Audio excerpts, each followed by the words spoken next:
থানার ঢিলছড়া দূরত্বে অবস্থিত বিদ্যুৎ দপ্তরের অফিসে চোরের হানা, নিরাপত্তা প্রশ্নচিহ্নে। নির্বাচনের প্রাক মুহূর্তে তেলিয়ামুড়া থানার নিকটে অবস্থিত বিদ্যুৎ দপ্তরের অফিসে সোমবার রাতে হাত সাফাই করে নিল চোরের দল।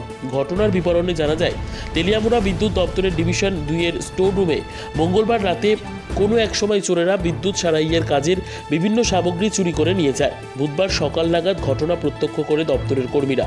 তেলিয়ামুড়া বিদ্যুৎ দপ্তরের ডিভিশন 2-এর ম্যানেজার অনুরাধ্য দাস এর বক্তব্য অনুসারে জানা যায়, মঙ্গলবার রাতে নাইট ডিউটিতে যে সমস্ত স্টাফ ছিলেন ওনারা রাত আনুমানিক 3টে নাগাদ অফিস কক্ষে ছিলেন। সম্ভবত এরপরই চুরির ঘটনা সংঘটিত হতে পারে বলেও জানান। এখন প্রশ্ন হলো, তেলিয়ামুড়া থানার নাকের ডগায় অবস্থিত বিদ্যুৎ দপ্তরের অফিস, সেই জায়গায় চুরি, রাতে তেলিয়ামুড়া কতটুকু সুরক্ষিত?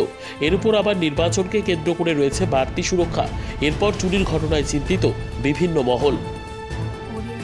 ঘটনাটা আনুমানিক ভোর রাত্রে 3টা সাড়ে 3টার সময়, সম্ভবত এই টাইমে যখন আমাদের কোনো স্টাফ থাকে না, তখন আমাদের পিছের জানালাটা ভেঙে কিছু চোর আমাদের স্টোরের ভিতরে যে সব মালগুলি ছিল ওইগুলি লুটপাট করে নিয়ে যায়।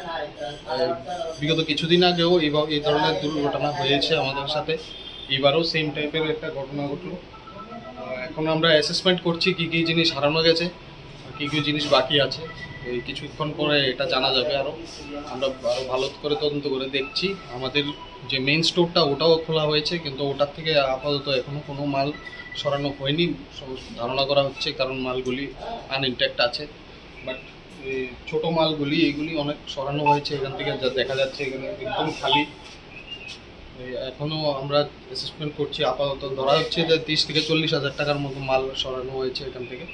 আর আমাদের কল রুমের তালাটাও ভাঙানো হয়েছে, কিন্তু কল রুম থেকে কোনো বিশেষ ধরনের মাল তো সরানো হয়নি, কিন্তু কিছু ছোটোখাটো যন্ত্রপাতি এইগুলি সরানো হয়েছে এটা ধারণা হচ্ছে।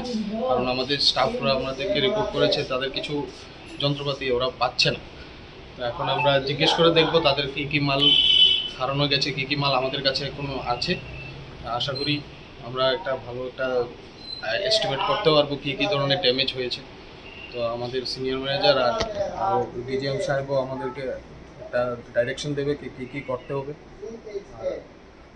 এটা কি দপ্তর? এটা Teliamura sub division 2, electrical sub division 2। এটা আগে যে ঘটনা হয়েছিল তখন কি পুলিশকে জানানো হয়েছিল? পুলিশকে জানানো হয়েছিল প্রিভিয়াসলি।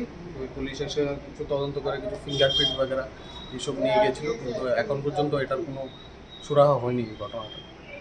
এই ঘটনাটা একদম প্রিভিয়াস ঘটনাটা। থানার থেকে কতটুকু দূরে? থানার থেকে এই অফিসটা মাত্র ঢিলছড়ার দূরত্ব প্রায় 100 মিটারের কাছাকাছি হবে। নিজস্ব প্রতিনিধি রিপোর্ট, দুরন্ত টিভি।